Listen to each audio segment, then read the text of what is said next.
To all who come to this happy place, welcome.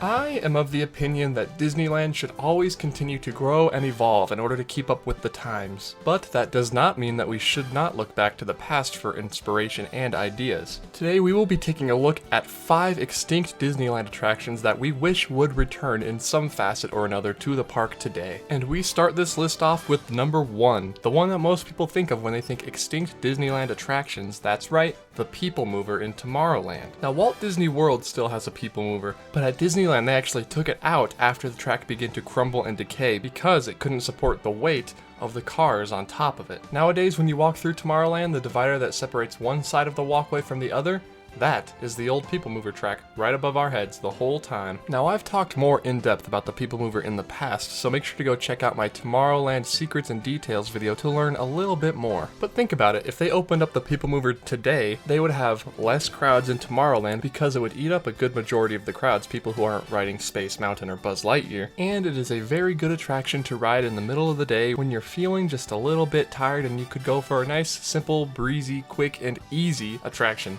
That rhymed, I did not mean for it to. Gotta trademark that now. The second Disneyland attraction that is sorely missed by a lot of fans and that we hope someday may return in some form or another, we're talking about the Skyway. Now again, Walt Disney World is getting a version of the Skyway back in the form of the Skyliner, the transportation system between some parks there. But the Skyway existed at Disneyland too. In fact, it used to even go through the middle of the Matterhorn mountain. Something that would be really cool if they did it again today, but it's really hard to do that with all the, concrete support barrier. Go watch my very first ever video and you'll figure out why they had to take away the Skyway from inside the Matterhorn. Can you imagine if they were to bring back the Skyway today, maybe put it over Pixar Pier somewhere just in California Adventure, or even if they put it back on its old route through Tomorrowland and Fantasyland? That would be awesome, just as long as nobody tries to jump off it again. Now, the third extinct attraction that I wish would return in some facet or another is Adventure Through Inner Space. It used to be in Tomorrowland, but they took it out. Now, this one is a little bit weird because I have never personally been on this attraction. I had not been born yet. But this ride feels like it could easily take a place at Epcot over in Walt Disney World, but it is a very educational attraction that we had here in California at Disneyland. Basically, for those of you who don't know, while I show this virtual ride through, you shrunk yourself down to the size of a molecule. You would then keep shrinking, go through some snowflakes, and eventually go down into subatomic space, where you would be the size of an atom. Now, in this attraction, you rode in a Omnimover system similar to the Doom Buggies in the Haunted Mansion, and it was also narrated by Paul Frees, the ghost host from the Haunted Mansion. Basically, just imagine the Haunted Mansion, but instead of ghosts, you have molecules, and instead of spooky, you have educational. And that was Adventure Through Inner Space. Can you imagine if they were to bring it back today, updated with today's technology and narrated by, Jeremy Irons or somebody? That would be awesome, but more importantly, it would be educational for the children.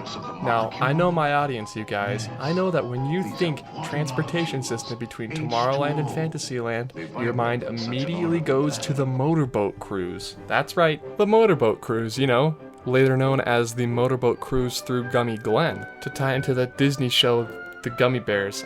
I've never seen it. Now, this attraction used to sit where the Finding Nemo submarine voyage is today. Guests would board miniature motorboats and they'd, cruise around for a little bit. Kinda like a water autopia. Eventually, in 1991, they added plywood characters from the Disney show Gummy Bears to tie it in with the TV show. Eventually, though, they did shut them down and the former loading docks, called Fantasia Gardens, became a smoking area. Very fun. But just ask yourself, would you ride a water-themed Autopia ride today? I would. Maybe once or twice.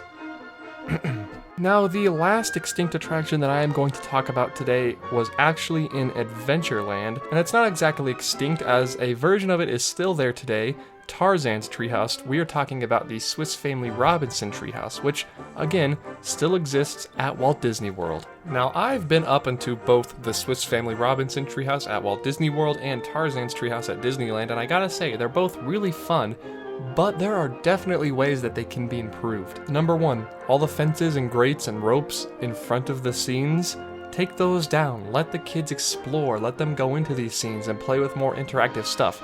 That right there would increase the time people spent in the tree houses by a good 50 to 100%. And yeah, I'd totally go in there and play with the interactive stuff.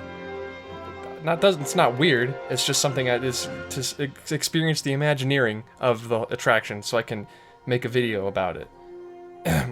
Maybe add a Jean Lafitte reference in there somewhere to tie the whole Adventureland, Frontierland, and Tom Sawyer's Island together. You know what, scrap all that I said about making the attraction more interactive, just add a Jean Lafitte reference somewhere in the ride and that'll probably improve crowd capacity and people who enjoy the attraction probably around 200 to 500% if I'm crunching the numbers correctly here, and I believe I am. Now I'm sure we all like classic Disneyland, right? And I'm sure we know the name of the Imagineer who's behind a lot of the classic Disneyland, or at least some of it, Rolly Crump. That is why I am very excited to announce that next weekend I will be going down to Oceanside, California for the Oceanside International Film Festival to watch and host a guest panel on the movie The Whimsical Imagineer, a movie about Rolly Crump, with maybe a guest appearance from Rolly himself. So, if you do like Disney and you like Offhand Disneyland and you want to see me make a fool out of myself on stage, please come down to the Oceanside International Film Festival